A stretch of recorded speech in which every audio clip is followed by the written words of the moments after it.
ఆసుపత్రులు, మెడికల్ కాలేజీలలో పనిచేసే సిబ్బందికి కనీస వేతనం 26,000 అమలు చేయాలని సిఐటియు ఆధ్వర్యంలో కార్మికులు సిరిసిల్ల ఆసుపత్రి ముందు ఒక్కరోజు నిరసన దీక్ష చేపట్టారు. జిల్లాలోని సిరిసిల్ల, వేములవాడ ప్రభుత్వ జనరల్ హాస్పిటల్, మెడికల్ కాలేజీలు, నర్సింగ్ కాలేజీలలో పనిచేసే శానిటేషన్ సెక్యూరిటీ సిబ్బందికి ప్రభుత్వం 26,000 కనీస వేతనంతో పాటు ఉద్యోగ భద్రత కల్పిస్తామని హామీ ఇచ్చి 2.5 సంవత్సరాలు గడిచినా ఇంకా ఇవ్వడం లేదని, ప్రభుత్వం నిర్లక్ష్య వైఖరిని మానుకొని కాంట్రాక్టు వ్యవస్థను రద్దు చేసి కార్మికులకు నేరుగా జీతాలు ఇవ్వాలని సిఐటియు నాయకులు డిమాండ్ చేశారు. ప్రభుత్వం స్పందించి కార్మికుల న్యాయమైన సమస్యలను పరిష్కరించకపోతే జూన్ 30న ప్రజాభవన్ ముట్టడి కార్యక్రమాన్ని చేపడతామని హెచ్చరించారు.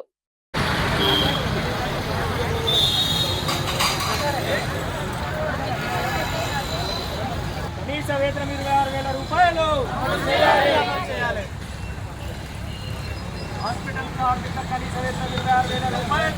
జిందాబాద్ సిఐటియు, జిందాబాద్ జిందాబాద్ జిందాబాద్ సిఐటియు, జిందాబాద్ జిందాబాద్.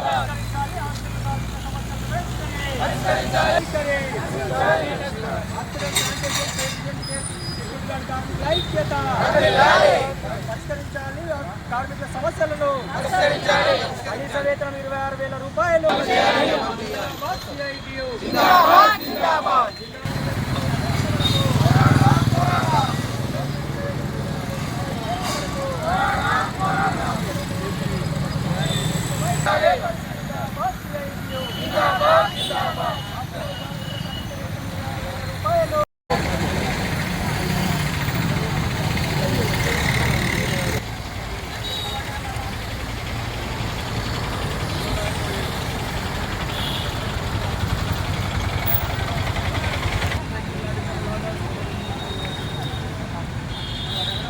విశాఖ పరిధిలోని ప్రభుత్వ ఆసుపత్రులు, మెడికల్ కాలేజీల్లో పనిచేస్తున్నటువంటి sanitation, patient care, security guard కార్మికుల కనీస వేతనం 26,000 రూపాయలు అమలు చేయాలని, అదేవిధంగా వారికి సంబంధించినటువంటి పిఎఫ్ కాంట్రాక్ట్ యజమాని వాటాను ప్రభుత్వమే చెల్లించాలని తదితర డిమాండ్ల మీద రాష్ట్ర కమిటీ పిలుపులో భాగంగా ఈరోజు రాజన్న సిరిసిల్ల జిల్లాలో జిల్లా ఆసుపత్రిలో, అదేవిధంగా వేములవాడ ఏరియా ఆసుపత్రి, నర్సింగ్ కాలేజీలో పనిచేస్తున్నటువంటి సిబ్బంది అందరూ కూడా ఒకరోజు నిరసన దీక్ష చేపట్టడం జరుగుతూ ఉంది.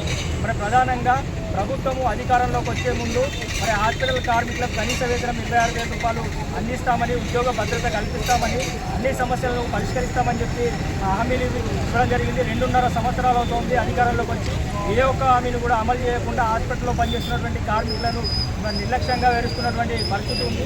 మరి రోజువారీగా హాస్పిటళ్లకు వచ్చేటువంటి రోగులకు, మరి పేషెంట్లకు సపర్యలు చేస్తూ మరి అనేక సేవలు అందిస్తున్నటువంటి హాస్పిటల్ కార్మికుల పట్ల ప్రభుత్వం నిర్లక్ష్యం వహించడం సరికాదు. ఇప్పటికైనా వెంటనే ప్రభుత్వం ఇచ్చిన హామీ ప్రకారం కనీస వేతనం 26,000 రూపాయలు అందించాలి.